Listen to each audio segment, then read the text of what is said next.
जब उत्तर प्रदेश जिला दर्शन पर एक गहरी नजर डालेंगे तो चलिए शुरू करते हैं। देंगे। तो सबसे पहले उत्तर प्रदेश का एक छोटा सा परिचय। स्थापना हुई थी 24 जनवरी 1950 को हाँ, मतलब जिस उत्तर प्रदेश को हम आज जानते हैं वो इस तारीख को अपने मौजूदा स्वरूप में आया। और इसमें कुल जिले हैं 75 जिले और ये 18 मंडलों में बटे हुए हैं। और राजधानी तो हम सब जानते हैं, लखनऊ। जी, और एक बहुत जरूरी परीक्षा तथ्य ये है कि उत्तर प्रदेश भारत का सबसे अधिक जनसंख्या वाला राज्य है। हाँ, आबादी के हिसाब से सबसे बड़ा राज्य। तो अब जिलों का सफर शुरू करते हैं। पहला जिला जाहिर है आगरा, ताजनगरी। आगरा, जिसका मुख्यालय आगरा शहर में ही है और ये आगरा मंडल के अंतर्गत आता है। और यहाँ का ओडीओपी यानी एक जिला एक उत्पाद, वो है चमड़े के उत्पाद और पेठा।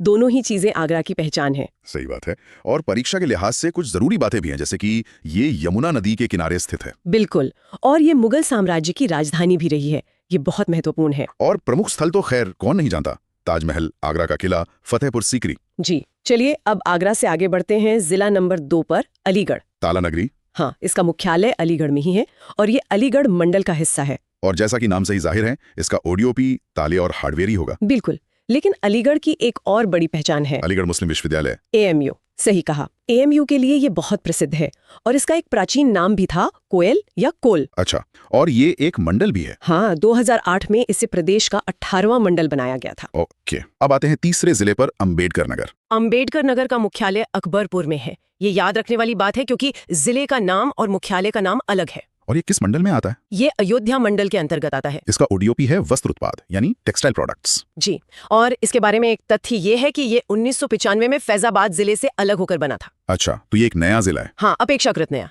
यहाँ की प्रमुख नदियां घाघरा और सरयू है और यहाँ एक प्रसिद्ध मेला भी लगता है, गोविंद साहब मेला। गोविंद साहब मेला, ठीक है। अगला जिला है अमेठी। अमेठी का मुख्यालय है गौरीगंज। ये भी अयोध्या मंडल का ही हिस्सा है ना? हाँ, ये भी अयोध्या मंडल में ही है और इसका ओडीओपी है मूंज उत्पाद। मूंज उत्पाद, ये क्या होता है? मूंज एक तरह की घास होती है जिससे टोकरियां और सजावटी सामान बनता है। अच्छा, और अमेठी तो मलिक मोहम्मद जायसी की कर्मस्थली भी रहा है। जी बिल्कुल, और यहाँ कोरवा ऑर्डिनेंस फैक्ट्री मतलब कोरवा ऑर्डिनेंस फैक्ट्री भी है। और ये जिला कब बना था? ये 1 जुलाई 2010 को अस्तित्व में आया। ठीक है, अब पांचवें जिले पर चलते हैं, अमरोहा। अमरोहा का मुख्यालय अमरोहा में ही है और ये मुरादाबाद मंडल का हिस्सा है। और यहाँ का ओडीओपी तो बहुत ही दिलचस्प है, वाद्य यंत्र, खासकर ढोलक। हाँ, म्यूजिकल इंस्ट्रूमेंट्स। और इसका एक पुराना नाम भी था ज्योतिबा फूले नगर। अच्छा, ये मुझे याद है। और यहाँ गंगा नदी के किनारे लगने वाला तिगरी मेला बहुत प्रसिद्ध है।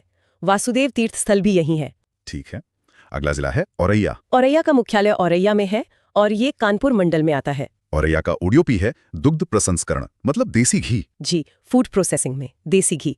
औरैया को एक और नाम से जाना जाता है। इसके दिब्यापुर क्षेत्र को प्लास्टिक सिटी कहते हैं। Plastic city? हाँ, और ये इटावा से अलग होकर बना था। यहाँ का देवकली मंदिर भी काफी प्रसिद्ध है। ओके, अब सातवां जिला आजमगढ़। आजमगढ़ का मुख्यालय आजमगढ़ में है और ये खुद एक मंडल भी है। और यहाँ की तो काली मिट्टी की कलाकृतियां यानी ब्लैक पॉटरी बहुत मशहूर हैं। यही इसका ओडीओपी भी है। बिल्कुल, यहाँ के निजामाबाद की ब्लैक पॉटरी तो विश्व प्रसिद्ध है। और ये प्रसिद्ध लेखक राहुल सांकृत्यायन की जन्मस्थली भी है। जी हाँ, और यहाँ से घाघरा नदी भी बहती है। ठीक है, अब आते हैं आठवें जिले, बदायूं पर। इसे सूफियों का शहर भी कहते हैं। बदायूं का मुख्यालय बदायूं में है और ये बरेली मंडल का हिस्सा है। इसका ओडीओपी है जरी जरदोजी उत्पाद। जरी जरदोजी, और इसका इतिहास भी काफी गहरा है ना? हाँ, बहुत। दिल्ली का सुल्तान बनने से पहले इल्तुतमिश यहाँ का गवर्नर रहा था। अच्छा। और यहाँ की सीमा गंगा नदी बनाती है। यहाँ की जामा मस्जिद, जिसे शमसी मस्जिद भी कहते हैं, एक ऐतिहासिक इमारत है। ओके, नौवां जिला है बागपत। बागपत का मुख्यालय बागपत में है और ये मेरठ मंडल के अंतर्गत आता है। इसका ओडीओपी घरेलू सजावटी सामान यानी होम फर्निशिंग्स है। जी, और बागपत का संबंध महाभारत काल से भी है। हाँ, मैंने सुना है लाक्षागृह। बिल्कुल, महाभारत कालीन लाक्षागृह यहीं बरनावा में माना जाता है और यहाँ के रटौल आम को जीआई टैग भी मिला हुआ है। अच्छा, रटौल आम, और ये भी यमुना नदी के किनारे बसा है। हाँ, अब चलते हैं 10वें जिले बहराइच पर। बहराइच का मुख्यालय बहराइच में है और ये देवीपाटन मंडल का हिस्सा है जिसका मुख्यालय गोंडा में है। सही, और इसका ओडीओपी बहुत ही अनोखा है। गेहूं के डंठल की हस्तकला, व्हीट स्टॉक हैंडीक्राफ्ट्स, ये तो बहुत ही यूनिक है ना? और बहराइच नेपाल की सीमा से सटा एक तराई जिला है। यहाँ सैयद सालार मसूद गाजी की दरगाहें भी बहुत प्रसिद्ध हैं। जी, और चित्तौरा झील भी यहीं स्थित है। 11वां जिला बलिया, जिसे बागी बलिया भी कहते हैं। बलिया का मुख्यालय बलिया में है और ये आजमगढ़ मंडल का हिस्सा है। और इसका ओडीओपी है बिंदी उत्पाद। हाँ, बिंदी। और बलिया उत्तर प्रदेश का सबसे पूर्वी जिला है। ये पॉइंट एग्जाम के लिए बहुत जरूरी है। सबसे पूर्वी जिला, और ये स्वतंत्रता सेनानी मंगल पांडे की जन्मस्थली भी है। जी, और यहाँ का प्रसिद्ध ददरी पशु मेला भी लगता है। बिल्कुल। अब आते हैं जिला नंबर 12, बलरामपुर। बलरामपुर का मुख्यालय बलरामपुर में है और ये देवी पाटन मंडल का हिस्सा है। इसका ओडीओपी है खाद्य प्रसंस्करण यानी दालें। हाँ, फूड प्रोसेसिंग में पल्सेस। और यहाँ प्रसिद्ध देवी पाटन मंदिर है जो एक शक्तिपीठ है। और सुहेलवा वन्यजीव अभयारण्य भी यहीं है। जी, और बलरामपुर एक आकांक्षी जिला यानी एस्पिरेशनल डिस्ट्रिक्ट भी है। अच्छा, अब 13वां जिला बांदा। बांदा का मुख्यालय बांदा में है और ये चित्रकूट मंडल के अंतर्गत आता है। बांदा का ओडीओपी है शजर पत्थर शिल्प। हाँ, शजर स्टोन क्राफ्ट। और यहाँ का ऐतिहासिक कालिंजर किला बहुत महत्वपूर्ण है। और केन नदी भी यहीं से बहती है। ये बुंदेलखंड क्षेत्र का हिस्सा है ना? बिल्कुल, ये बुंदेलखंड का एक अहम जिला है। ठीक है। 14वां जिला है बाराबंकी। बाराबंकी का मुख्यालय बाराबंकी में है और ये अयोध्या मंडल का हिस्सा है। यहाँ का ओडीओपी है हथकरघा उत्पाद यानी हैंडलूम प्रोडक्ट्स। जी, और बाराबंकी देवा शरीफ यानी वारिस अली शाह की मजार के लिए बहुत प्रसिद्ध है। हाँ, देवा शरीफ का मेला बहुत मशहूर है। और एक और खास बात, ये जिला अफीम की खेती के लिए भी प्रसिद्ध है। अच्छा, और यहाँ लोधेश्वर महादेव मंदिर भी एक प्रसिद्ध स्थल है। जी, 15वां जिला बरेली। बांस बरेली या सुरमा नगरी। बिल्कुल, इसका मुख्यालय बरेली है और ये खुद एक मंडल भी है। इसका ओडीओपी जरी जरदोजी और बांस दोनों ही उत्पाद हैं। हाँ, दोनों। और ये रामगंगा नदी के तट पर स्थित है। इसका भी तो ऐतिहासिक महत्व है। अहिष्छत्र। सही पकड़ा, ये प्राचीन पांचाल राज्य की राजधानी अहिष्छत्र हुआ करता था और आज के समय में बरेली दिया सलाई यानी माचिस उद्योग के लिए बहुत प्रसिद्ध है। 16 बस्ती। बस्ती। तो चलिए शुरू करते हैं हमारे 16वें जिले बस्ती से। मुख्यालय बस्ती। इसका हेडक्वार्टर बस्ती शहर में ही है, इसमें कोई कंफ्यूजन नहीं है। मंडल बस्ती। और ये बस्ती डिवीजन का ही हिस्सा है। जनसंख्या 24,64,464। यानी लगभग 24,64,464। लिंगानुपात 963। 963 मतलब प्रति 1000 पुरुषों पर 963 महिलाएं। साक्षरता 67.22%। 67.22%। परीक्षा विशेष। अब वो पॉइंट्स जो एग्जाम के लिए जरूरी हैं। ODOP काष्ठकला woodcraft. जी, बस्ती का एक जिला एक उत्पाद है, लकड़ी से बनी कलाकृतियां या वुडक्राफ्ट। ऐतिहासिक तथ्य, यह वशिष्ठ ऋषि की भूमि मानी जाती है। हाँ, ऐसी मान्यता है कि इस जगह का नाम ऋषि वशिष्ठ के नाम पर ही पड़ा। महत्व, ऐतिहासिक मंदिर और प्राकृतिक आकर्षण। तो बस्ती का महत्व जो है वो इसके मंदिरों और यहाँ की जो नेचुरल ब्यूटी है उसके कारण है। 17 भदोही संत रविदास नगर। अच्छा, 17वां जिला है भदोही। इसका एक और नाम है संत रविदास नगर। मुख्यालय ज्ञानपुर। ये ध्यान देने वाली बात है, इसका मुख्यालय भदोही शहर में नहीं बल्कि ज्ञानपुर में है। मंडल मिर्जापुर। और ये मिर्जापुर डिवीजन के अंदर आता है। क्षेत्रफल 1646 वर्ग किलोमीटर। इसका एरिया है 1646 वर्ग किलोमीटर। जनसंख्या 15,78,213। 15,78,213। परीक्षा विशेष। अब देखते हैं इससे जुड़ी एग्जाम के लिए खास जानकारी। ओडीओपी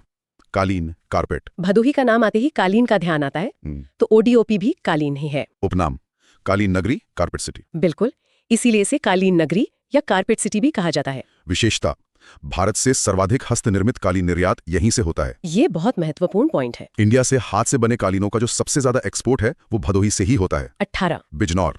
अब आते हैं 18वें जिले पर, बिजनौर। मुख्यालय बिजनौर। इसका हेडक्वार्टर बिजनौर नहीं है। मंडल मुरादाबाद। और ये मुरादाबाद डिवीजन का हिस्सा है। जनसंख्या 36,82,713। लगभग 36,82,713। साक्षरता 68.48%। साक्षरते दर है 68.48%।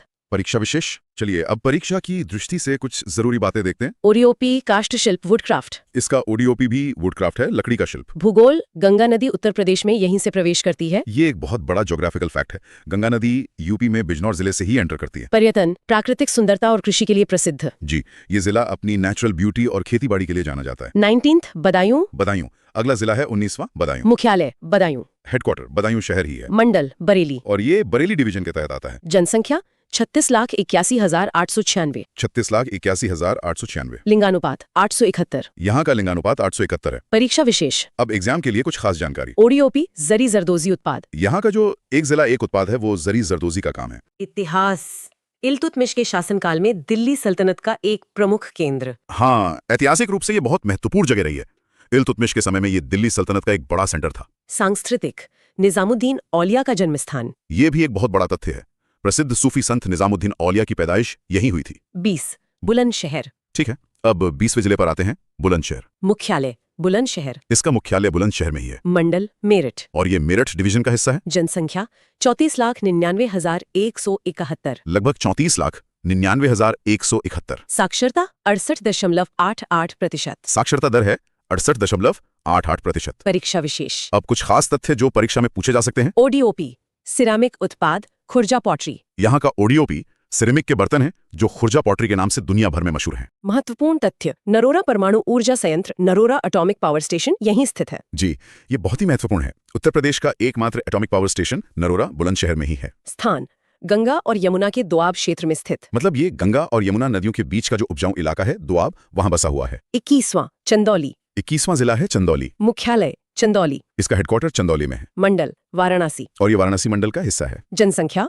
19,52,756। 19,52,756। सीमा, बिहार राज्य से सटी हुई। जी, इस जिले का बॉर्डर बिहार से लगता है। परीक्षा विशेष, अब परीक्षा के लिए कुछ खास जानकारी। ओडीओपी, जरी जरदोजी, काला चावल। Black rice. यहाँ 2 ओडीओपी उत्पाद हैं, एक तो जरी जरदोजी और दूसरा है काला चावल यानी ब्लैक राइस। उपनाम, पूर्वांचल का धान का कटोरा। Rice bowl of Purvanchal. चावल के उत्पादन की वजह से ही इसे पूर्वांचल का धान का कटोरा भी कहा जाता है।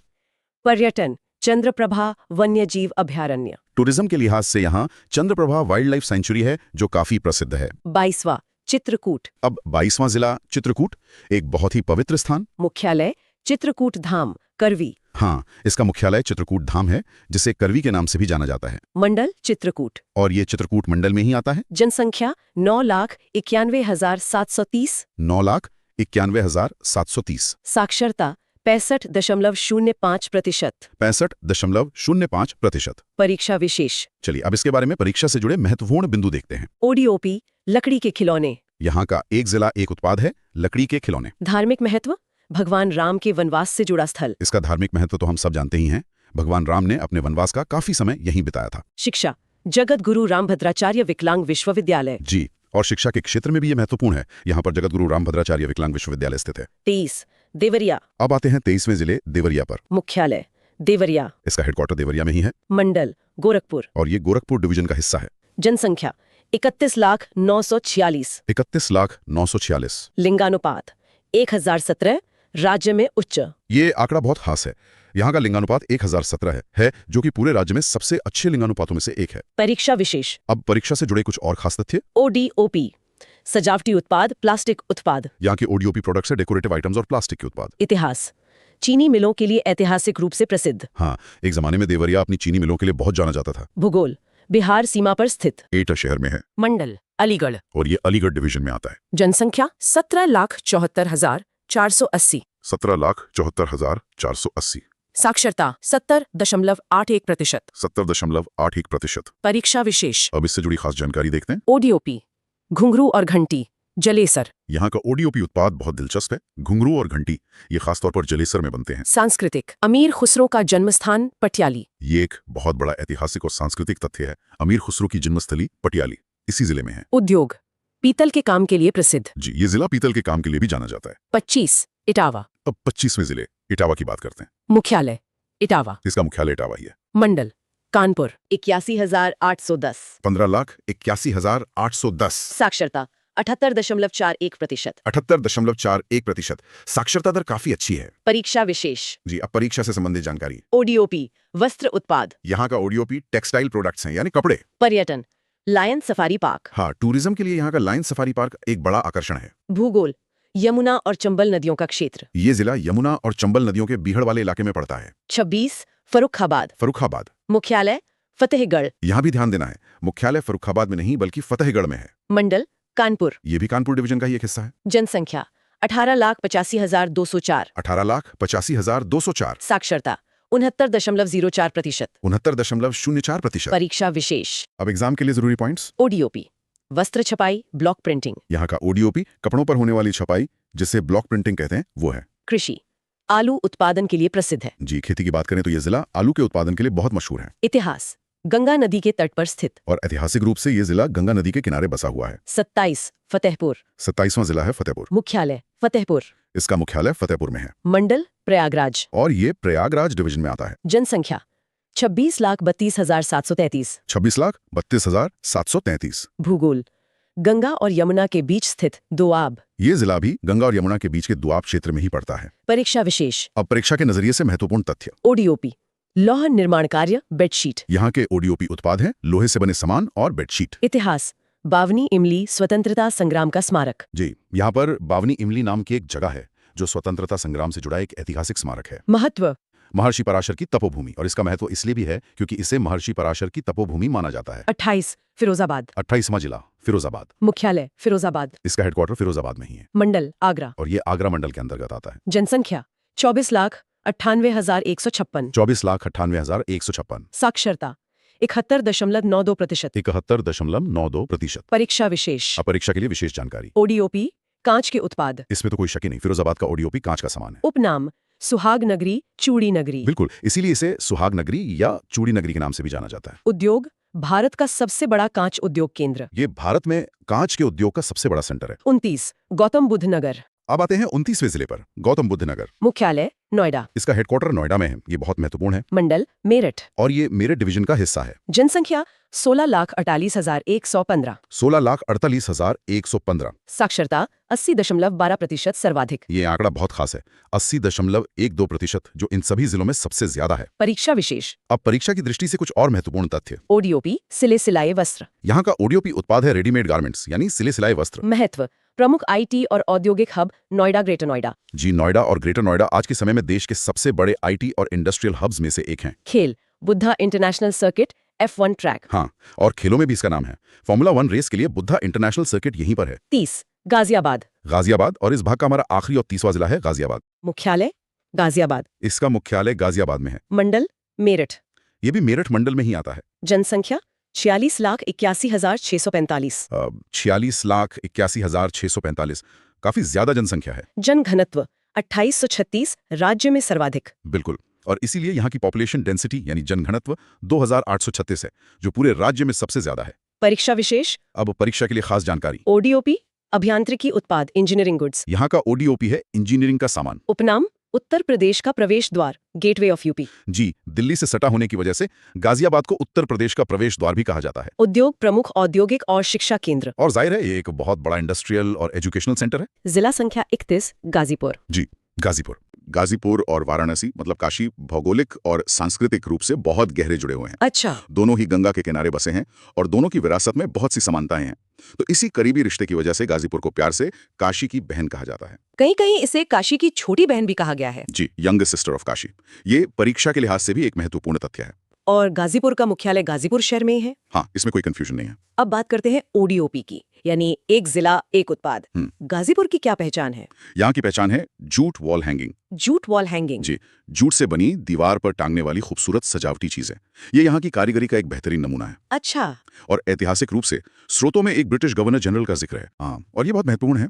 भारत में स्थायी बंदोबस्त लागू करने वाले लॉर्ड कॉर्नवालिस की मृत्यु यहीं हुई थी। Lord Cornwallis. जी, और उनका मकबरा आज भी गाजीपुर में एक बड़ी ऐतिहासिक निशानी है। और यहाँ एक अफीम कारखाने का भी जिक्र है। बिल्कुल, अंग्रेजों के जमाने का एक बहुत पुराना और बड़ा अफीम का कारखाना है जो आज भी काम कर रहा है। ये तो वाकई अनोखी बात है। चलिए अब गाजीपुर से आगे बढ़ते हैं। जी। जिला 32 गोंडा। गोंडा। इसके बारे में सबसे पहली बात जो सामने आती है वो ये है कि ये देवीपाटन मंडल का मुख्यालय है। जी, गोंडा एक अहम प्रशासनिक केंद्र है। सरयू नदी, जिसे घाघरा भी कहते हैं, उसके किनारे बसा ये जिला अपनी खेती के लिए जाना जाता है। और खेती में भी कुछ खास? हाँ, दालें। यही वजह है कि ओडीओपी में यहाँ खाद्य प्रसंस्करण, खासतौर पर दालों को मतलब पल्सेस को चुना गया है। मतलब गोंडा दाल का एक बड़ा केंद्र है। और परीक्षा के नजरिए से देखें तो गोंडा देवीपाटन मंडल का सबसे बड़ा जिला भी है। और यहाँ के टिकवान जंगल का भी जिक्र है। हाँ, टिकवान जंगल इस क्षेत्र का एक जरूरी वन क्षेत्र है। ठीक है, अब गोंडा से थोड़ा और पूर्व में चलें तो हम पहुंचते हैं उत्तर प्रदेश के एक बहुत ही प्रभावशाली शहर गोरखपुर में। जिला 33 गोरखपुर। इसे कहते हैं नाथ नगरी। ये नाम तो सबने सुना होगा। बिल्कुल, इसका संबंध सीधे महायोगी गुरु गोरखनाथ से है। उन्हीं के नाम पर इस शहर का नाम पड़ा और ये नाथ संप्रदाय का सबसे बड़ा केंद्र बना। ये राप्ती नदी के किनारे बसा है। जी। गोरखपुर की एक और पहचान है जो अक्सर लोगों को हैरान करती है। ये उत्तर प्रदेश में सर्वाधिक वर्षा वाला जिला है। हाँ, मैक्सिमम रेनफॉल। ऐसा क्यों? इसकी वजह है इसकी भौगोलिक स्थिति। गोरखपुर हिमालय की तलहटी मतलब तराई क्षेत्र के करीब है। जब बंगाल की खाड़ी से मानसून की हवाएं आती हैं तो वो हिमालय से टकराकर ऊपर उठती हैं और अपनी सारी नमी इसी इलाके में छोड़ देती हैं। अच्छा, इस वजह से यहाँ इतनी बारिश होती है। जी, इसी वजह से। यहाँ के ओडीओपी में दो चीजें हैं, टेराकोटा और रेडीमेड गारमेंट्स। हाँ, गोरखपुर का टेराकोटा बहुत प्रसिद्ध है। मिट्टी को पकाकर मूर्तियां और सजावटी सामान बनाए जाते हैं और साथ ही रेडीमेड गारमेंट्स का भी एक बड़ा हब बन रहा है। और यहाँ कुछ बड़े संस्थान भी हैं, गीता प्रेस, एम्स, MMUT। जी, गीता प्रेस तो धार्मिक साहित्य के प्रकाशन का दुनिया का सबसे बड़ा केंद्र है। और यहाँ का खिचड़ी मेला भी बहुत प्रसिद्ध है। बिल्कुल। अब गोरखपुर की बारिश से निकलकर हम दक्षिण पश्चिम की ओर बुंदेलखंड की तरफ चलते हैं। हाँ। हमारा अगला पड़ाव जिला 34 हमीरपुर। हमीरपुर ये बुंदेलखंड क्षेत्र में आता है। यहाँ की जमीन और संस्कृति बिल्कुल अलग है। एकदम अलग। और सबसे खास बात यह है कि यहीं पर यमुना और बेतवा दो बड़ी नदियों का संगम होता है। और यहाँ के उत्पाद, ओडीओपी में जूतों का जिक्र है। जी, लेदर शूज, चमड़े के जूते यहाँ का मुख्य उत्पाद है। यहाँ कुछ खनिज भी मिलते हैं, जैसे जिप्सम और पायरोफिलाइट। लेकिन हमीरपुर की एक और पहचान बन रही है जो बहुत महत्वपूर्ण है। हाँ, और वो है जैविक खेती यानी ऑर्गेनिक फार्मिंग। तो ये बुंदेलखंड क्षेत्र में जैविक खेती के लिए प्रसिद्ध होने वाला पहला जिला है। जी, पथरीली जमीन पर ये एक बहुत बड़ी और सराहनीय पहल है। चलिए अब हमीरपुर से निकलकर पश्चिमी यूपी की तरफ आते हैं। जिला 35 हापुड़। हापुड़, इसे पहले पंचशील नगर भी कहते थे। जी, इसकी स्थापना 2011 में हुई थी और तब इसका पूर्व नाम पंचशील नगर था। इसके बारे में जो सबसे पहली बात ध्यान खींचती है वो ये है कि ये क्षेत्रफल की दृष्टि से उत्तर प्रदेश का सबसे छोटा जिला है। बिल्कुल, स्मॉलेस्ट डिस्ट्रिक्ट बाय एरिया। ये फैक्ट अक्सर लोगों को चौंका देता है। इसका क्षेत्रफल सिर्फ 660 वर्ग किलोमीटर है। और ये एनसीआर का भी हिस्सा है। जी, राष्ट्रीय राजधानी क्षेत्र का हिस्सा होने की वजह से इसका विकास भी तेजी से हो रहा है। इतना छोटा होने के बावजूद इसका अपना एक ओडीओपी है, होम फर्निशिंग। हाँ, घर की सजावट का सामान जैसे चादरें, पर्दे, कुशन कवर वगैरह यहाँ बड़े पैमाने पर बनते हैं। चलिए अब हापुड़ से थोड़ा अवध क्षेत्र की ओर बढ़ते हैं। जिला 36 हरदोई। हरदोई, इसका एक प्राचीन नाम बताया गया है हरिद्रोही। इसके पीछे क्या कहानी है? इसके पीछे एक पौराणिक कथा है जो भक्त प्रहलाद और उनके पिता हिरण्यकश्यप से जुड़ी है। अच्छा। माना जाता है कि हिरण्यकश्यप, जो भगवान विष्णु यानी हरि के द्रोही थे, यहीं के राजा थे। तो उसी हरिद्रोही से बिगड़कर आज का नाम हरदोई बना। वाह, इतिहास और मिथकों का अद्भुत मेल है। बिल्कुल। हरदोई में एक पक्षी अभयारण्य भी बहुत मशहूर है। जी, सांडी पक्षी अभयारण्य या सांडी पक्षी विहार। और ये सिर्फ एक पर्यटन स्थल नहीं है, बल्कि इसे रामसर स्थल का दर्जा मिला हुआ है। रामसर साइट, इसका क्या मतलब हुआ? इसका मतलब है कि ये एक ऐसी झील या दलदली जमीन है जिसे अंतर्राष्ट्रीय स्तर पर महत्वपूर्ण माना गया है, खासकर प्रवासी पक्षियों के लिए एक जरूरी पड़ाव के तौर पर। मतलब ये एक ग्लोबल इकोलॉजिकल हॉटस्पॉट है, कह सकते हैं। और यहाँ का ओडीओपी हथकरघा यानी हैंडलूम है। यहाँ गेहूं और आम की भी अच्छी खेती होती है। ठीक है, अब एक ऐसे जिले की बात करते हैं जिसका नाम सुनते ही एक खास महक जहन में आ जाती है, हाथरस। जिला 37 हाथरस, हींग की नगरी। और ये नाम बिल्कुल सटीक है। बिल्कुल, हाथरस हींग के प्रसंस्करण के लिए दुनिया भर में मशहूर है। यहाँ की हींग की क्वालिटी बेमिसाल मानी जाती है। यहाँ का ऑडियो भी हींगी है, साथ में मेटल क्राफ्ट्स भी। जी, और सिर्फ हींगी नहीं, यहाँ रंग गुलाल बनाने का भी बहुत बड़ा काम होता है। इसका एक पुराना नाम महामाया नगर भी था। जी, और यहाँ की संस्कृति पर ब्रज क्षेत्र का असर दिखता है। हाँ, मथुरा और आगरा से नजदीकी होने के कारण यहाँ की भाषा, त्योहारों और रहन सहन पर ब्रज संस्कृति का गहरा प्रभाव है। हींग की नगरी से अब हम एक और दिलचस्प जिले की ओर बढ़ते हैं। जिला 38 जालौन। जालौन, यहाँ एक कंफ्यूजन हो सकता है। जिले का नाम जालौन है पर मुख्यालय उरई में है। जी, ये उत्तर प्रदेश की प्रशासनिक व्यवस्था का एक दिलचस्प उदाहरण है। जालौन जिले का मुख्यालय उरई में है, जालौन शहर में नहीं। ये परीक्षा के लिए ध्यान रखने वाली बात है। बिल्कुल, यहाँ बेतवा, यमुना और पहुज नदियां बहती हैं। और जालौन का कालपी शहर इतिहास में बहुत महत्वपूर्ण रहा है। बहुत ज्यादा। माना जाता है कि मुगल बादशाह अकबर के नवरत्नों में से एक बीरबल का जन्म यहीं कालपी में हुआ था। बीरबल का जन्मस्थान, ये तो कमाल की जानकारी है। जी, इसके अलावा कालपी अपने हस्त निर्मित कागज यानी हैंडमेड पेपर के लिए भी जाना जाता है, जो यहाँ का ओडीओपी भी है। तो कालपी हस्तनिर्मित कागज के लिए प्रसिद्ध है। जी, अब उस जिले पर आते हैं जिसका एक नाम बड़ा शाही है, शिराज हिंद। मैं जौनपुर की बात कर रही हूँ। जिला 39 जौनपुर। ईरान के एक शहर का नाम यहाँ कैसे जुड़ गया? ये बहुत दिलचस्प कहानी है। 14वीं-15वीं सदी में जब दिल्ली सल्तनत कमजोर पड़ रही थी, जौनपुर में शर्की सुल्तानों ने एक आजाद राज्य बना लिया था। अच्छा। और शिक्षा को इतना बढ़ावा दिया कि जौनपुर उस दौर का सबसे बड़ा सांस्कृतिक केंद्र बन गया, ठीक वैसे ही जैसे ईरान में शिराज शहर की ख्याति थी। इसीलिए इसे हिंदुस्तान का शिराज कहा गया। और इसकी स्थापना फिरोज शाह तुगलक ने मोहम्मद बिन तुगलक की याद में की थी। जी, यहाँ शर्की शैली की वास्तुकला के शानदार नमूने आज भी मौजूद हैं, जैसे अटारा मस्जिद और शाही पुल। और यहाँ का ओडीओपी ऊनी कालीन है। हाँ, वुलन कार्पेट्स। लेकिन जौनपुर के बारे में एक तथ्य है जो आज के दौर में सबसे ज्यादा मायने रखता है। और वो क्या है? 2011 की जनगणना के अनुसार पूरे उत्तर प्रदेश में सबसे ज्यादा लिंगानुपात यानी हाईएस्ट सेक्स रेशियो जौनपुर का है। अच्छा, कितना है? 1024 महिलाएं प्रति 1000 पुरुष। ये एक बहुत ही सकारात्मक और महत्वपूर्ण आंकड़ा है। ये वाकई एक बेहतरीन उपलब्धि है। अब जौनपुर से हम बुंदेलखंड के दिल में चलते हैं। जिला 40 झांसी। झांसी, नाम लेते ही रानी लक्ष्मीबाई और 1857 का संग्राम आंखों के सामने आ जाता है। बिल्कुल, झांसी और रानी लक्ष्मीबाई एक दूसरे के पर्याय हैं। ये बलिदान की भूमि है। यहाँ का किला उस शौर्य का प्रतीक है। लेकिन झांसी का महत्व सिर्फ इतिहास तक सीमित नहीं है। सही कहा। आज के समय में झांसी भारत के हाईवे नेटवर्क का एक बहुत बड़ा जंक्शन है। आप उत्तर दक्षिण और पूर्व पश्चिम गलियारे के मिलन बिंदु की बात कर रहे हैं। जी, कॉरिडोर जंक्शन। यहाँ श्रीनगर से कन्याकुमारी जाने वाला नॉर्थ साउथ कॉरिडोर और पोरबंदर से सिलचर जाने वाला ईस्ट वेस्ट कॉरिडोर एक दूसरे को काटते हैं। ये इसे पूरे देश के लिए एक बहुत ही रणनीतिक लोकेशन बनाता है। बिल्कुल, और यहाँ भारतीय चारागाह एवं चारा अनुसंधान संस्थान मतलब IGFRI भी है। और ओडीओपी में यहाँ एक बहुत ही प्यारी चीज है, सॉफ्ट टॉयज। हाँ, ये थोड़ा चौंकाने वाला लेकिन सच है। झांसी सॉफ्ट टॉयज बनाने का एक बड़ा केंद्र है। अब उस शहर की बात जो अपनी खुशबू से पूरी दुनिया में जाना जाता है। कन्नौज, जिला 41, कन्नौज, इत्र नगरी। इसे पूर्व का ग्रास भी कहा जाता है। जी, ग्रास ऑफ द ईस्ट। जी। ग्रास फ्रांस का वो शहर है जो दुनिया में परफ्यूम की राजधानी माना जाता है। तो कन्नौज की तुलना उससे की जाती है। जी, ये दिखाता है कि यहाँ फूलों से इत्र निकालने की जो पारंपरिक पद्धति है वो कितनी विश्वस्तरीय है। और इसका इतिहास भी तो उतना ही शानदार रहा है। बिल्कुल, 7वीं सदी में ये सम्राट हर्षवर्धन की विशाल राजधानी थी। तब इसे महोदय श्री जैसे वैभवशाली नाम से जाना जाता था। ये गंगा नदी के किनारे बसा है और इसका ओडीओपी जाहिर है इत्र ही है। जी, परफ्यूम या अत्तर। चलिए, इत्र की खुशबू से निकलकर अब कानपुर का रुख करते हैं। पहले जिला 42, कानपुर देहात। कानपुर देहात। इसका एक और नाम रमाबाई नगर भी था। जी, और इसका मुख्यालय अकबरपुर माती में है। ये याद रखना जरूरी है कि इसे अंबेडकर नगर के अकबरपुर से कंफ्यूज नहीं करना है। बिल्कुल, इस जिले को 1981 में कानपुर से अलग करके बनाया गया था और इसका ओडीओपी एल्यूमिनियम के बर्तन है। और अब आते हैं बड़े भाई यानी जिला 43 कानपुर नगर पर। कानपुर नगर। ये इंग्लैंड के औद्योगिक शहर मैनचेस्टर से इसकी तुलना की गई। आज भी ये उत्तर प्रदेश की औद्योगिक राजधानी है। जी, और चमड़े के उत्पाद तो यहाँ की विश्व प्रसिद्ध पहचान है। लेदर प्रोडक्ट्स यहाँ का ओडियोप है। यहाँ आईआईटी कानपुर और एचबीटीआई जैसे बड़े शिक्षण संस्थान भी हैं। बिल्कुल, और कृत्रिम अंग बनाने वाली सरकारी कंपनी AILMCO और पुरानी लाल इमली मिल भी यही है। और एक खास बात यह है कि कानपुर नगर उत्तर प्रदेश का सबसे बड़ा शहरी समूह है। जी, लार्जेस्ट अर्बन एग्लोमरेशन, और साक्षरता में भी इसका दूसरा स्थान है। अब हम अपनी यात्रा के आखिरी 2 पड़ावों पर हैं।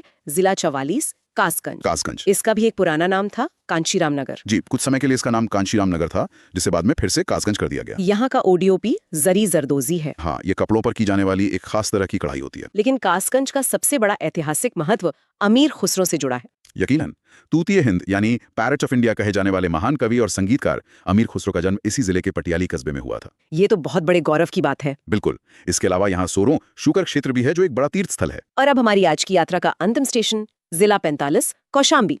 कौशाम्बी ये एक बहुत ही प्राचीन नगरी है बहुत ज्यादा प्राचीन। ये 16 महाजनपदों के दौर में वत्स महाजनपद की राजधानी हुआ करती थी। और इसका ऐतिहासिक महत्व बौद्ध और जैन दोनों धर्मों के लिए बहुत ज्यादा है। जी, माना जाता है कि भगवान बुद्ध ने ज्ञान प्राप्ति के बाद अपने 6ठे और 9वें वर्षावास मतलब बरसात के मौसम के 4 महीने यहीं बिताए थे। अच्छा, वो यहाँ 2 बार रुके थे। जी, और इसी तरह ये जैन धर्म के 6ठे तीर्थंकर पलमा प्रभु का भी जन्म स्थान है। और यहाँ का ओडीओपी भी काफी अलग है, केला। बनाना प्रोसेसिंग।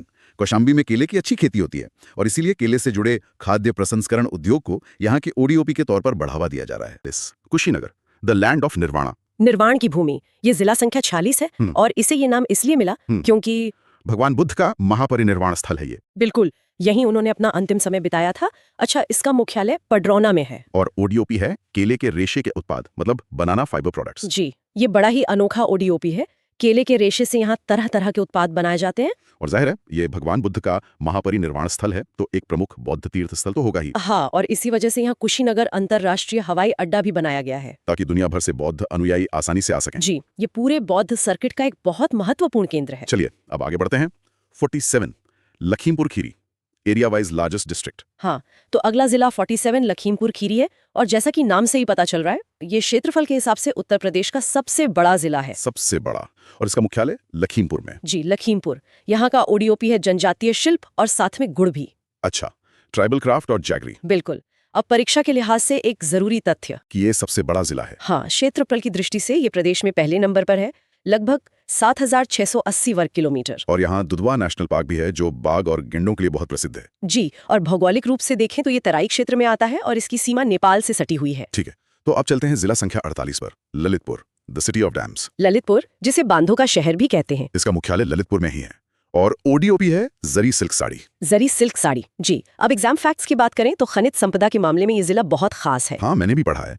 प्रदेश में यूरेनियम और तांबे के जो मुख्य भंडार हैं वो यहीं पाए जाते हैं। वाकई? जी, ललितपुर में। और इसकी भौगोलिक स्थिति भी बड़ी दिलचस्प है। ये 3 तरफ से मध्य प्रदेश से घिरा हुआ है। अच्छा। और यहाँ का प्रमुख बांध है माता टीला बांध, जो बेतवा नदी पर है। बिल्कुल सही। चलिए अब प्रदेश के दिल की ओर चलते हैं। 49 Lucknow, the city of nawabs. नवाबों का शहर लखनऊ। इसका मुख्यालय तो लखनऊ में ही है। और इसका ओडीओपी तो पूरी दुनिया में मशहूर है, चिकनकारी और जरी जरदोजी। चिकनकारी, अंजारी जरदोजी। जी, और परीक्षा के लिए जरूरी बात यह है कि ये उत्तर प्रदेश की प्रशासनिक राजधानी है। इसके उपनाम भी हैं, एक तो नवाबों का शहर और दूसरा शिराज़े हिंद। हाँ, शिराज़े हिंद, और ये गोमती नदी के तट पर बसा हुआ है। लखनऊ में कई बड़े संस्थान भी हैं जैसे CDRI ड्रग रिसर्च इंस्टीट्यूट और NBRI यानी बोटैनिकल रिसर्च इंस्टीट्यूट। ये दोनों ही बहुत महत्वपूर्ण संस्थान हैं। ठीक है, अब लखनऊ से आगे बढ़ते हैं। 50 महाराजगंज, गेटवे टू नेपाल। नेपाल का प्रवेश द्वार। जिला संख्या 50 महाराजगंज, इसका मुख्यालय भी महाराजगंज ही है। यहाँ का ओडीओपी है फर्नीचर। जी, फर्नीचर। यहाँ के एग्जाम फैक्ट्स में सबसे पहले आता है सोहगी बरवा वन्यजीव अभयारण्य। और जैसा कि नाम से ही जाहिर है, इसकी अंतर्राष्ट्रीय सीमा नेपाल से सटी हुई है। बिल्कुल, उत्तर में नेपाल की सीमा है। और एक और खास बात, ये जिला वनटांगिया समुदाय का निवास स्थान भी है। अच्छा, चलिए अब आते हैं 51 Mahoba, land of warriors, Alha Udal. Alha Udal योद्धाओं की भूमि महोबा। इसका मुख्यालय महोबा में है और यहाँ का ओडीओपी है गौरा पत्थर शिल्प। Gaura stone craft. जी, ये एक खास तरह का पत्थर होता है। एग्जाम फैक्ट्स की बात करें तो ये आल्हा उदल की ऐतिहासिक नगरी है, इसीलिए इसे वीर भूमि भी कहते हैं। और कृषि में ये पान की खेती के लिए प्रसिद्ध है ना? हाँ, बेटल लीफ। यहाँ का पान बहुत मशहूर है। पर्यटन के लिए यहाँ रहेला सागर का सूर्य मंदिर है। और एक और बात, ये प्रदेश के सबसे कम जनसंख्या वाले जिलों में से एक है। बिल्कुल सही। अगला जिला है 52 Mainpuri, land of sages and crafts. ऋषियों और शिल्पों की भूमि।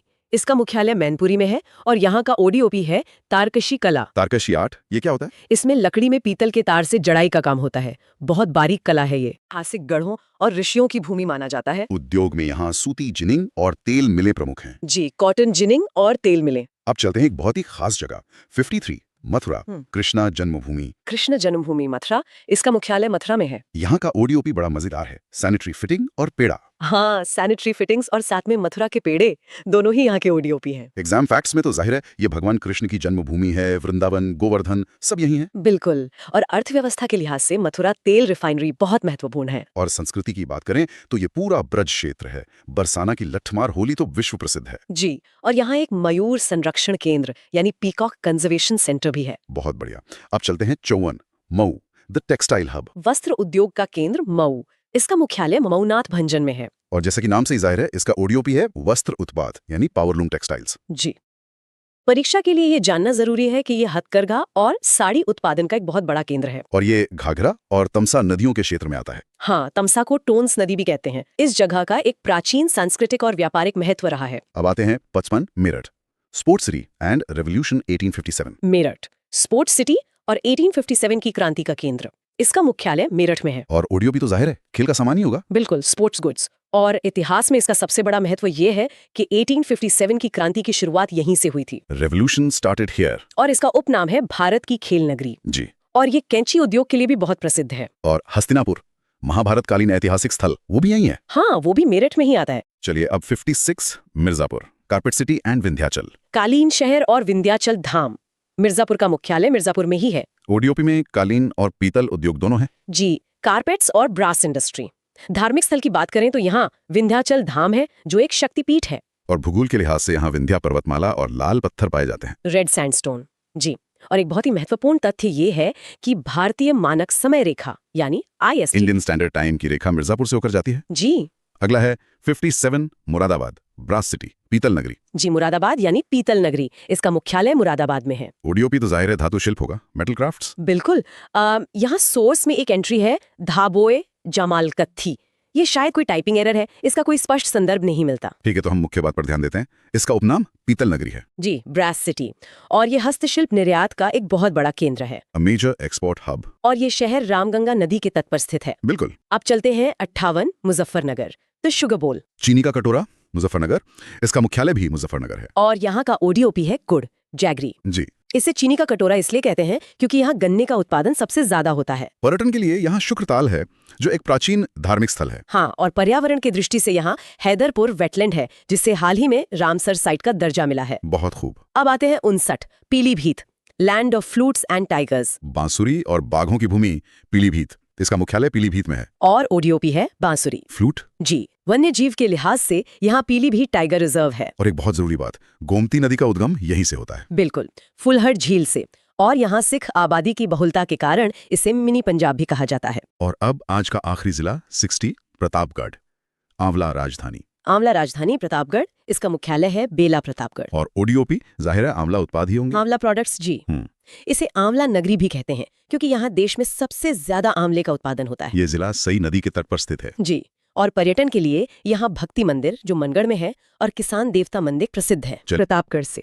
इसे बेला भी कहते हैं। हाँ, मैंने सुना है इसे आंवला नगरी कहते हैं ये सिर्फ एक उपनाम है या इसका कोई गहरा मतलब भी है? ये सिर्फ एक उपनाम नहीं है, ये तो इस जिले की पूरी अर्थव्यवस्था का आधार है। अच्छा। आपको जानकर शायद हैरानी हो कि भारत में सबसे ज्यादा आंवले का उत्पादन यहीं प्रतापगढ़ में होता है। Oh wow. जी, और ओडीओप यानी एक जिला एक उत्पाद योजना के तहत आंवले के खाद्य प्रसंस्करण को ही यहाँ का मुख्य उत्पाद चुना गया है। तो मतलब ये फल अब एक पूरी इंडस्ट्री बन चुका है और यहाँ किसान देवता मंदिर और बेला देवी मंदिर भी हैं। हाँ, तो साफ है कि यहाँ कृषि और आस्था का एक गहरा जुड़ाव है। बिल्कुल। आंवले की मिठास के बाद अब कहाँ चलें? प्रतापगढ़ से आगे बढ़ते हैं रायबरेली की तरफ। रायबरेली? जी, ये जिला अपनी राजनीतिक विरासत के लिए तो जाना ही जाता है, पर यहाँ की औद्योगिक और शैक्षिक जमीन भी बहुत मजबूत है। अच्छा, जैसे लालगंज की मॉडर्न रेल कोच फैक्ट्री, वो तो देश के लिए बहुत महत्वपूर्ण है। निश्चित रूप से, और सिर्फ उद्योग ही नहीं, यहाँ एम्स और निफ्ट जैसे राष्ट्रीय स्तर के संस्थान भी हैं। तो ये दिखाता है कि ये जिला आधुनिक भारत के निर्माण में हर क्षेत्र में योगदान दे रहा है। बिल्कुल। पर्यटन के लिहाज से यहाँ समुसपुर पक्षी विहार भी है, यानी उद्योग, शिक्षा और प्रकृति तीनों का संगम। लेकिन इसका ओडीओपी उत्पाद क्या है? हाँ, यहाँ का ओडीओपी उत्पाद है काष्ठकला, मतलब लकड़ी का काम। अच्छा। और एक और महत्वपूर्ण बात जो परीक्षाओं में अक्सर पूछी जाती है, देश की प्रतिष्ठित इंदिरा गांधी राष्ट्रीय उड़ान अकादमी यानी IGRUA, वो भी यहीं रायबरेली में है। वाह। अब चलते हैं एक ऐसे जिले में जिसका नाम सुनते ही फिल्मों के सीन याद आ जाते हैं, रामपुर। रामपुरी चाकू। बिल्कुल, रामपुरी चाकू तो बहुत मशहूर है। हाँ, रामपुर अपनी नवाबी संस्कृति और चाकू उद्योग के लिए जाना जाता है, लेकिन रामपुर की असली धरोहर है वहाँ की रजा लाइब्रेरी। रजा लाइब्रेरी? जी, ये सिर्फ एक लाइब्रेरी नहीं बल्कि ज्ञान का एक खजाना है। ये एशिया की सबसे बड़ी लाइब्रेरियों में से एक है। ये तो बहुत बड़ी बात है। तो रामपुर का किला और नवाबी शान के अलावा ये साहित्यिक विरासत भी बहुत बड़ी है। लेकिन ओडीओपी में चाकू को जगह मिली है या कुछ और? यही तो दिलचस्प है। यहाँ का ओडीओपी उत्पाद चाकू नहीं बल्कि पैचवर्क और एप्लिक वर्क है। पैचवर्क? ये तो कपड़ों पर की जाने वाली कारीगरी है। जी, हालांकि रामपुरी चाकू को वैश्विक पहचान मिली हुई है, पर सरकार इस पारंपरिक कपड़ा कला को भी बढ़ावा दे रही है। ये तो वाकई रोचक है। रामपुर के बाद अब हम प्रदेश के सबसे उत्तरी छोर की तरफ बढ़ रहे हैं ना? एकदम सही। हमारा अगला पड़ाव है सहारनपुर। सहारनपुर? ये उत्तर प्रदेश का सबसे उत्तरी जिला है और इसकी सीमाएं 3 राज्यों से लगती हैं। 3 राज्यों से? जी, उत्तराखंड, हिमाचल प्रदेश और हरियाणा से। ये भौगोलिक स्थिति इसे बहुत खास बना देती है। 3 राज्यों की सीमा पर होने का मतलब है कि यहाँ संस्कृति और व्यापार का जबरदस्त संगम होता होगा। और यहाँ की लकड़ी पर नक्काशी तो दुनिया भर में मशहूर है। बिल्कुल, और यही इसका ओडीओपी उत्पाद भी है, लकड़ी पर नक्काशी। सहारनपुर का फर्नीचर उद्योग बहुत बड़ा है। इसके अलावा ये इलाका अपने बासमती चावल और रसीले आमों के लिए भी जाना जाता है। और शिक्षा के क्षेत्र में? शिक्षा के क्षेत्र में IIT रुड़की का पेपर टेक्नोलॉजी संस्थान भी यहीं है। चलिए अब सहारनपुर से आगे बढ़ते हैं। अगला जिला है संभल। इसका मुख्यालय बहजोई में है। ये थोड़ा अलग है ना? हाँ, प्रदेश के कुछ जिलों के मुख्यालय उनके नाम वाले शहर में नहीं है। संभल उनमें से एक है। अच्छा। संभल का पौराणिक महत्व बहुत ज्यादा है। माना जाता है कि यहीं पर भगवान विष्णु का कल्कि अवतार होगा। ओह, इसलिए यहाँ कल्कि धाम भी है। ये तो बहुत दिलचस्प बात है। और यहाँ के उद्योग? मेंथा ऑयल का नाम मैंने सुना है। हाँ, संभल मेंथा ऑयल और हस्तशिल्प के लिए जाना जाता है और यहाँ का ओडीओपी भी इसी से जुड़ा है। सींग और हड्डी के उत्पाद। सींग और हड्डी के उत्पाद? जी, ये एक बहुत ही खास और बारीक कला है जिसके कारीगर यहाँ पीढ़ियों से काम कर रहे हैं। संभल के बाद अब उस जिले की बात करते हैं जिसका नाम ही एक महान संत को समर्पित है, संत कबीर नगर। जी, इसका मुख्यालय खलीलाबाद में है। इस जिले की पहचान मगहर से है। मगहर, वो स्थान जहाँ संत कबीर दास जी ने अपना शरीर त्यागा था। बिल्कुल, ये जगह सामाजिक समरसता का एक बहुत बड़ा प्रतीक है और मगहर महोत्सव भी यहीं मनाया जाता है। यहाँ पर्यावरण के लिहाज से भी कुछ खास है? हाँ, यहाँ बखीरा पक्षी विहार है जिसे अब रामसर स्थल का दर्जा भी मिल चुका है। अच्छा। ये प्रवासी पक्षियों के लिए एक बहुत महत्वपूर्ण जगह है। और जब बात ओडीओपी की आती है तो संत कबीर नगर अपने पीतल के बर्तनों के लिए प्रसिद्ध है। पीतल के बर्तन? हाँ। अब चलते हैं शहीदों की नगरी शाहजहांपुर। ये नाम क्यों पड़ा? क्योंकि स्वतंत्रता संग्राम के 3 महान सपूत रामप्रसाद बिस्मिल, अशफाकुल्ला खान और रोशन सिंह इसी मिट्टी में पैदा हुए थे, इसलिए इसे शहीदों की नगरी कहा जाता है। ये तो गर्व की बात है।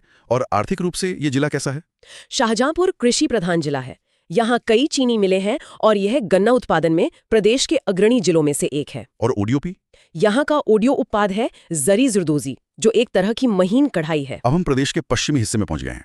अगला जिला है शामली। हाँ, शामली, इसका पुराना नाम प्रबुद्ध नगर था और इसकी खास बात यह है कि ये NCR यानी राष्ट्रीय राजधानी क्षेत्र का हिस्सा है। NCR का हिस्सा होने का मतलब है कि दिल्ली की तरक्की का सीधा असर यहाँ की अर्थव्यवस्था पर पड़ता होगा। बिल्कुल।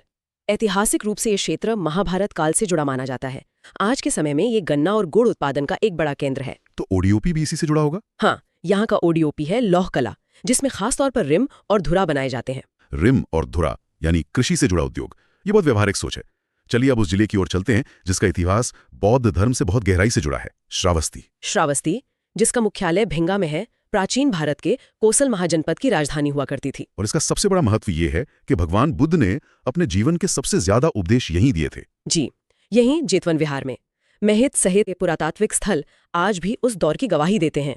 इतनी गौरवशाली विरासत, लेकिन मैंने पढ़ा है कि आधुनिक समय में यहाँ कुछ चुनौतियां भी हैं, खासकर शिक्षा के क्षेत्र में। हाँ, ये एक विरोधाभास ही है। 2011 की जनगणना के अनुसार श्रावस्ती की साक्षरता दर पूरे राज्य में सबसे कम थी, सिर्फ 46.74%। ओह, ये तो एक बड़ी चुनौती है। जी, यहाँ के ओडीओपी की बात करें तो वो है जनजातीय शिल्प। जनजातीय शिल्प, ज्ञान की सबसे बड़ी भूमि और साक्षरता की सबसे बड़ी चुनौती, ये सोचने वाली बात है। बिल्कुल। श्रावस्ती के पास ही एक और जिला है जो भगवान बुद्ध के जीवन से जुड़ा है, सिद्धार्थनगर। सही कहा। सिद्धार्थनगर का मुख्यालय नौगढ़ में है और ये वही क्षेत्र है जहां कपिलवस्तु स्थित था। भगवान बुद्ध का बचपन यहीं बीता था। अच्छा। और इसी ऐतिहासिक जुड़ाव के कारण यहाँ उगाए जाने वाले एक खास चावल को बुद्ध का महाप्रसाद भी कहा जाता है। और यही चावल यहाँ का ओडीओपी भी है ना, काला नमक चावल। बिल्कुल। काला नमक चावल अपनी खास सुगंध और स्वाद के लिए दुनिया भर में मशहूर है। इसे जीआई टैग भी मिला हुआ है। चावल की सुगंध के बाद अब चलते हैं एक ऐसे तीर्थ स्थल पर जहाँ 88,000 ऋषियों ने एक साथ तपस्या की थी, सीतापुर। सीतापुर का नैमिषारण्य हिंदू धर्म में एक बहुत पवित्र स्थान है। 88,000 ऋषियों की तपोभूमि। जी, और यहीं पर महर्षि दधीची ने देवताओं को अपनी अस्थियों का दान किया था। ये त्याग और ज्ञान की भूमि है। यहाँ की अर्थव्यवस्था किस पर निर्भर करती है? यहाँ प्लाईवुड, चीनी और दरी बनाने के उद्योग प्रमुख हैं, और दरी ही यहाँ का ओडीओपी उत्पाद है। अच्छा। और जनगणना के लिहाज से एक और महत्वपूर्ण तथ्य है, उत्तर प्रदेश में सबसे ज्यादा अनुसूचित जाति यानी एससी की जनसंख्या इसी जिले में है। ये जानकारी वाकई महत्वपूर्ण है। अब एक ऐसे जिले की बात करते हैं जो भौगोलिक रूप से पूरे देश में अनोखा है, सोनभद्र। सोनभद्र सच में अनोखा है। इसका मुख्यालय रॉबर्ट्सगंज में है। ये भारत का एकमात्र ऐसा जिला है जिसकी सीमाएं 4 राज्यों से मिलती हैं, मध्य प्रदेश, छत्तीसगढ़, झारखंड और बिहार से। 4 राज्य, ये तो कमाल है। इसका मतलब तो ये व्यापार और संस्कृति का एक बहुत बड़ा चौराहा होगा। बिल्कुल, और इसीलिए इसे भारत की ऊर्जा राजधानी भी कहते हैं। वो क्यों? क्योंकि यहाँ कोयले के विशाल भंडार हैं और कई बड़े बड़े थर्मल पावर प्लांट्स हैं। और यहाँ का ओडीओपी? ओडीओपी की बात करें तो यहाँ कालीन बनाए जाते हैं जो पास के भदोही और मिर्जापुर की कला का ही विस्तार है। ऊर्जा की राजधानी से अब चलते हैं सुल्तानपुर। सुना है इसका नाम भगवान राम के परिवार से जुड़ा है। जी, इसका प्राचीन नाम कुशभवनपुर था। माना जाता है कि इसे भगवान राम के पुत्र कुश ने बसाया था। और ये गोमती नदी के तट पर है। हाँ, यहाँ का बिजुथुआ महावीरन मंदिर भी काफी प्रसिद्ध है। और यहाँ की खास कला क्या है? ओडीओपी उत्पाद? यहाँ मूंज के उत्पाद बनाए जाते हैं। मूंज एक तरह की घास होती है जिससे टोकरियां, चटाई और सजावटी सामान बनता है। बहुत खूब। अब हम अपने सफर के सेकंड लास्ट जिले पर हैं, उन्नाव, जिसे कलम और तलवार की धरती कहा जाता है। कलम और तलवार? कलम इसलिए क्योंकि ये हिंदी साहित्य के महाप्राण सूर्यकांत त्रिपाठी निराला की जन्मभूमि है, और तलवार इसलिए क्योंकि स्वतंत्रता संग्राम में यहाँ के लोगों ने बढ़ चढ़कर हिस्सा लिया था। ये संगम तो अद्भुत है। यहाँ का नवाबगंज पक्षी विहार भी बहुत मशहूर है। हाँ, जिसका नाम अब शहीद चंद्रशेखर आजाद पक्षी विहार हो गया है। औद्योगिक रूप से उन्नाव अपने चमड़ा उद्योग के लिए जाना जाता है। और ओडीओपी? यहाँ का ओडीओपी भी शाहजहांपुर की तरह जरी जरदोजी ही है। और अब हम पहुंच गए हैं अपनी यात्रा के अंतिम मुकाम पर, जिला संख्या 75। एक ऐसा शहर जो शहर नहीं, एक एहसास है, वाराणसी। वाराणसी, काशी, बनारस, नाम कई हैं पर पहचान एक ही है। दुनिया का सबसे प्राचीन जीवित शहर, घाटों का शहर, मंदिरों का शहर और ज्ञान का शहर। बिल्कुल, ज्ञान का शहर, क्योंकि यहाँ 1916 में स्थापित हुआ काशी हिंदू विश्वविद्यालय यानी BHU है, जिसने देश को अनगिनत विद्वान दिए हैं। जी, और यहाँ भारतीय सब्जी अनुसंधान संस्थान जैसे राष्ट्रीय संस्थान भी हैं। लेकिन वाराणसी की असली पहचान है इसका ओडीओपी उत्पाद, विश्व प्रसिद्ध बनारसी रेशम साड़ी। बिल्कुल, जो हर भारतीय दुल्हन का सपना होती है। इस शहर की ऊर्जा ही अलग है, लेकिन यहाँ जनसंख्या का दबाव भी बहुत ज्यादा होगा। हाँ, वाराणसी का जनसंख्या घनत्व बहुत ज्यादा है, करीब 2395 व्यक्ति प्रति वर्ग किलोमीटर।